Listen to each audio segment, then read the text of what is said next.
सशक्तिकरण पे बोलने का मौका दिया। मैं बहुत शुक्रगुजार हूँ उसके लिए।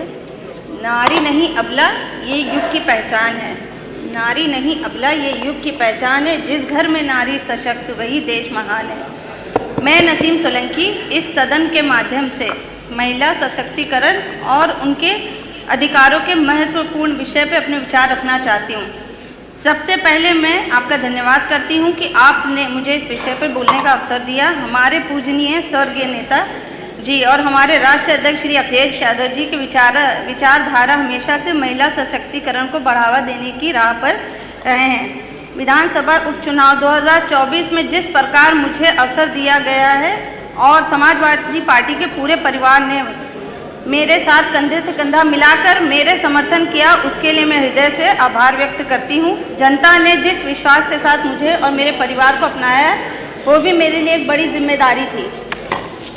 आज बहुत बड़े जगह में हूँ जहाँ पर मैं अपने उपचुनाव के कुछ ऐसी चीज़ें हैं जो मैं आपसे साझा करूँगी। आप लोग कहते हैं कि महिलाओं को सम्मान दिया जाता, उन पर अत्याचार नहीं होता। मेरे उपचुनाव में तो बहुत अत्याचार करा गया था।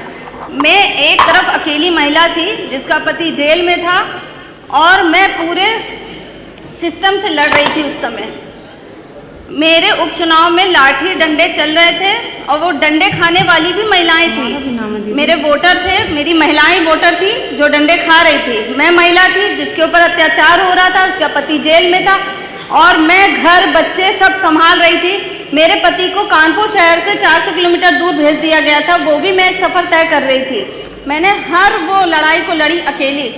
जब उपचुनाव का मौका आया तो मुझे राष्ट्रीय अध्यक्ष जी ने चुना, इस पार्टी ने मेरे पे भरोसा दिखाया, मुझे उपचुनाव के लिए फिर से मौका दिया। मैं आई, लड़ी इस लड़ाई को।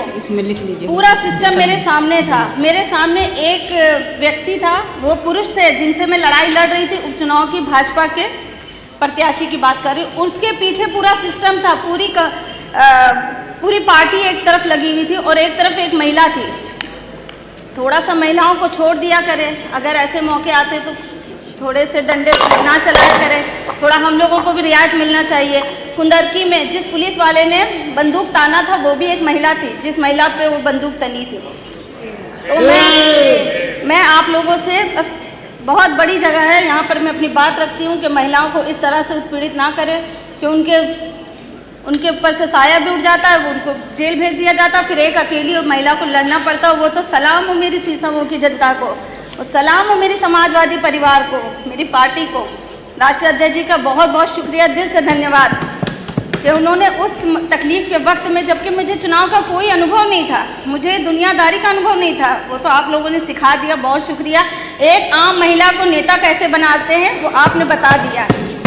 मैं बहुत साधारण सी महिला थी, मैं अपने बच्चों को संभाल रही थी, मैं अपना घर संभाल रही थी, मैं परेशान थी, पर आप लोगों ने मजबूर कर दिया कि एक महिला को कैसे नेता बनाया जाता है।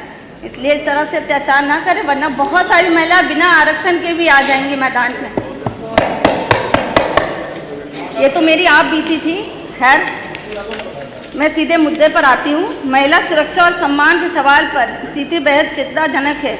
शब्द की रिपोर्ट के अनुसार वर्ष 2017 से 22 तक महिलाओं के खिलाफ अपराध के सबसे अधिक मामले उत्तर प्रदेश में दर्ज हुए हैं। दलित महिलाओं के मामलों में स्थिति और भी गंभीर है। रेप के मामले सज़ा की दर 35 से भी कम है। दलित महिलाओं के खिलाफ अत्याचार के 91 मामले लंबित है। इसके अलावा ओबीसी की 40% आबादी को कोटे में कोटा क्यों नहीं है? अनुसूचित जाति के मामले में बड़ी संख्या उत्तर प्रदेश में आती है। दहेज के कारण होने वाली मौतों में हर 3 में से 1 मामला उत्तर प्रदेश से सामने आता है। महिला हिंसा और गैंग रेप मामलों में भी प्रदेश की स्थिति चिंताजनक बनी हुई है। अध्यक्षता महोदय जी, ये आंकड़े केवल आंकड़े नहीं, ये हमारी व्यवस्था का आईना भी है।